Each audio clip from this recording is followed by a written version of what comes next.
ότι έχετε πιστεί από το δικό του λόγο. Και μαζί με μένα ερχόμαστε σήμερα ως Νέα Δημοκρατία εγώ να πω ότι είμαστε μαζί με το Στάθη σε αυτόν τον αγώνα για ένα καλύτερο αύριο για τη Μεσίνη. Αλλά πέραν από εμάς υπάρχουν και άτομα τα οποία δεν ανήκουν κατά ανάγκη στη δικιά μας παράταξη. Γιατί ο Στάθης εκπέμπει και ακτινοβολεί ένα μήνυμα το οποίο ξεπερνάει τα συγκεκριμένα παραταξιακά σύνορα. Και ως εκ τούτου καλούμε και κόσμο, ο οποίος μπορεί να μην είναι νεοδημοκράτης, αλλά ο οποίος αναγνωρίζει στο πρόσωπο του Στάθη το δικαίωμα της πιο κρίσιμης σημερινής λέξης που υπάρχει. Το δικαίωμα για ελπίδα, για ένα καλύτερο αύριο.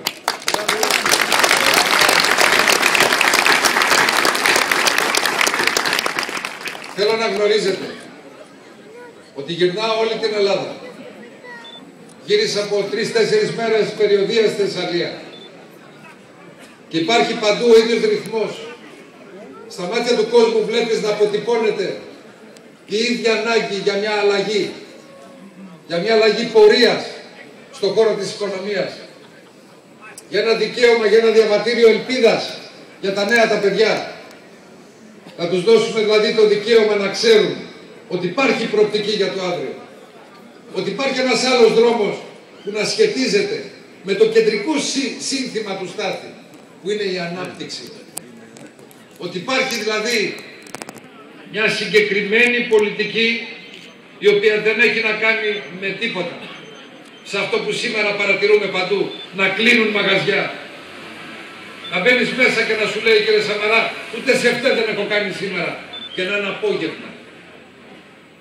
Να βλέπεις τον εμποροϊπάλληλο με την αγωνία στο πρόσωπο, μήπως τον διώξει τα αφεντικό, γιατί δεν υπάρχει καθόλου δουλειά.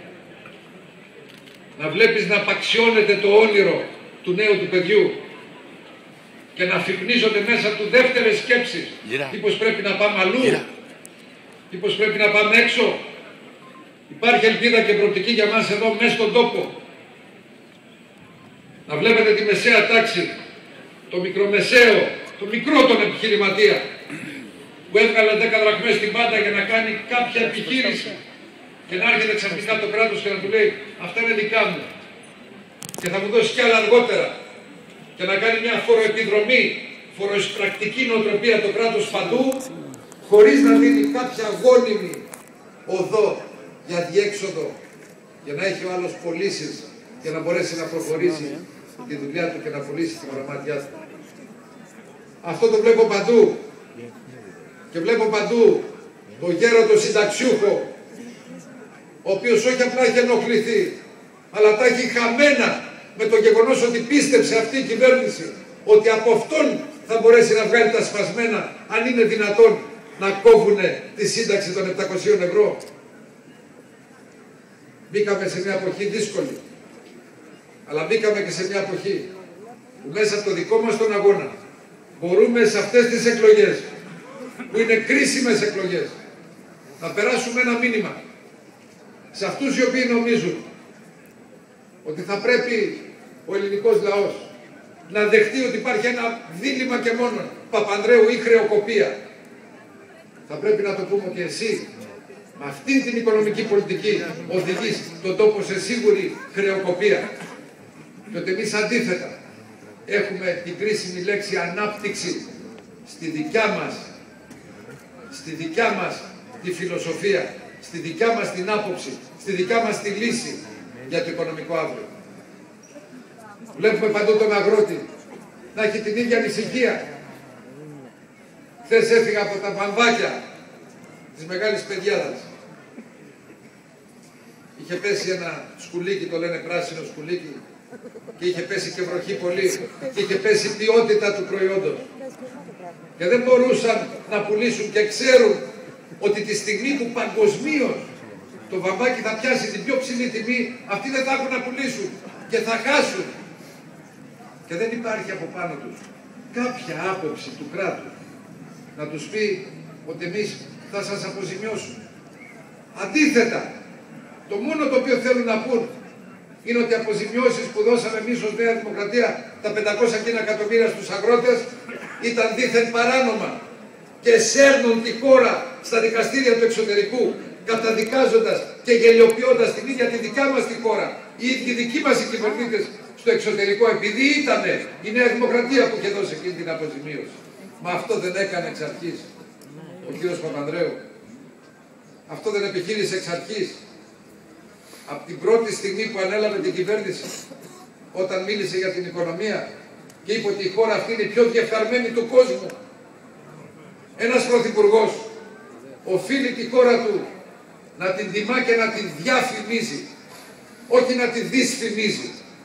Όχι να είναι εκείνος ο οποίος θα πει στους ξένους ότι εμείς δεν αξίζουμε. Υπάρχει επομένως ένα χάος διαφοράς και φιλοσοφίας που έχουμε με αυτή την κυβέρνηση. Και μου δίνεται ευκαιρία να το πω αυτό σε ανθρώπους με τους οποίους και γνωρίζομαι και ξέρω από τα πρόσωπά τους ότι είναι αγωνιστές της κάθε ημέρας, ότι είναι άτομα τα οποία αγωνιούν για τη δικά τους τη φαμελιά και ότι είναι άτομα τα οποία, όπως εδώ, ιδιαίτερα εδώ, στην Ηρωική Μεσίνη, έχουν δώσει δείγματα μεγάλων αγώνων για προκοπή και πρόοδο. Απευθύνομαι λοιπόν και έχω αυτό το δικαίωμα, πέρα και πάνω από κόμματα, και να καλέσω τον καθένα να σκεφτεί απλά τι θέλετε να έχετε για περιφερειάρχη.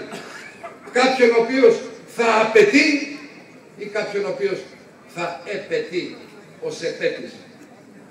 Θέλετε κάποιον ο οποίος θα έχει το δυναμισμό να ζητήσει από την κυβέρνηση αυτά που σας ανήκουν, ή θέλετε να έχετε κάποιον ο οποίος απλά και μόνο θα είναι υποδουλωμένος σε μια πολιτική από την οποία δεν θα μπορέσει καθόλου να ξεφύγει. Γι' αυτό το λόγο, πέραν του Στάθη, είναι μεγάλη χαρά που απόψε έχουμε τον πρώτο περιφερειάρχη της Πελοποννήσου, τον Δημήτρη τον Δράκο, δίπλα μας. Και θέλω στο σημείο αυτό να ζητήσω συσπήρωση από όλους, να ζητήσω ενότητα από όλους, να ζητήσω καθαρές κουβέντες από όλους. Διότι θα έρθει η στιγμή των εκλογών, αλλά θα έρθει και η επομένη μέρα των εκλογών.